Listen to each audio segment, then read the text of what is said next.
Surprise, surprise, everyone's still mad at America just because we tanked the global economy and started World War III and brought back all the diseases from the Dickens novels. Like, grow up. You know, like you've never had a 250-year manic episode.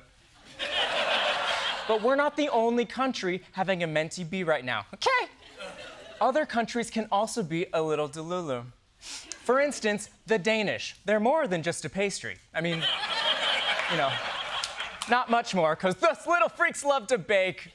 When it comes to winning votes, politicians overseas are turning up the heat. In Denmark, they're campaigning in the sauna, sweating for support ahead of a general election next week. It's important for us politicians to meet people in a different way so that they can see that we are real human beings.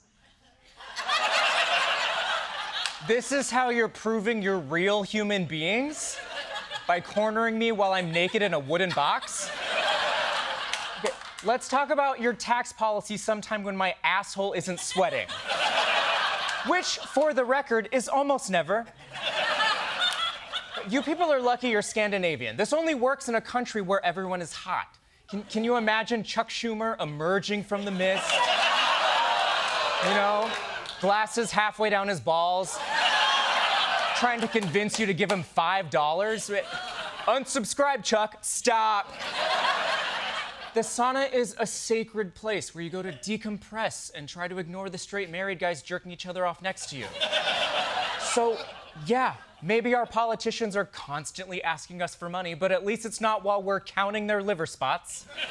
So sorry, Denmark, that is so not our problem.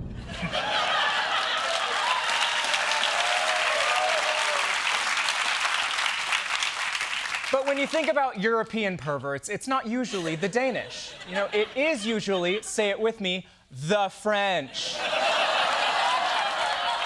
And their election season is also, as they would say, happening right now. A local mayor's race in France is gaining worldwide attention because of the names of the two candidates facing off against each other. Hitler versus Zelensky.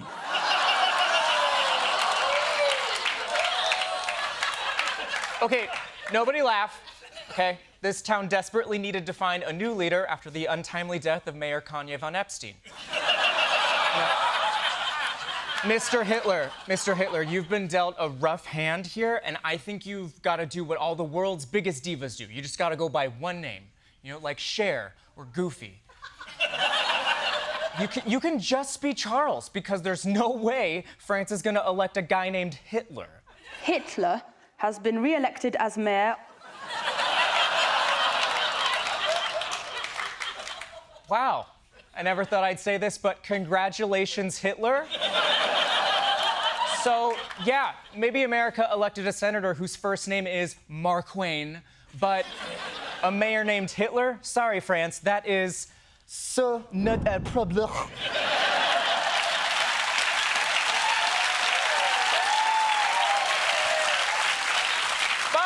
But Europe's not the only continent with problems. There's also a weird story out of Africa. And I'm not talking about the white girl from your high school who went on a mission trip and dug half a well.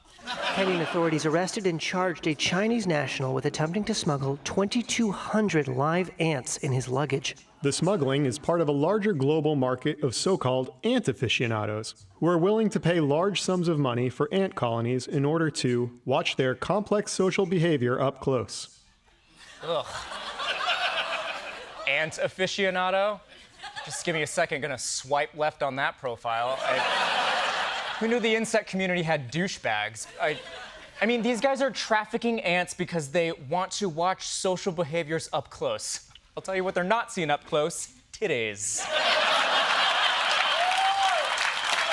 Now, yeah. The good news is he was punished for his crimes. I believe he was sentenced to death by a giant magnifying glass. But this is such a foreign problem. You don't see Americans smuggling ants out of Africa because we got into all that trouble in the past for smuggling people.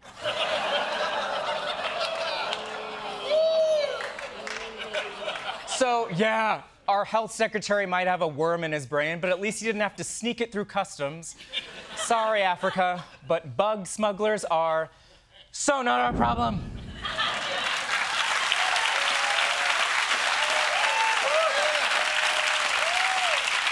finally, let's move on to everyone's favorite boutique dictatorship, North Korea. North Korean leader Kim Jong-un struck a defiant tone, announcing his country has achieved permanent and irreversible status as a nuclear power. His daughter, Kim Joo-ae, appeared by her father's side at the military parade that followed. Father and daughter were wearing matching black leather jackets, and her presence will only fuel further speculation that the teenager, believed to be around 13 years of age, is being groomed for leadership.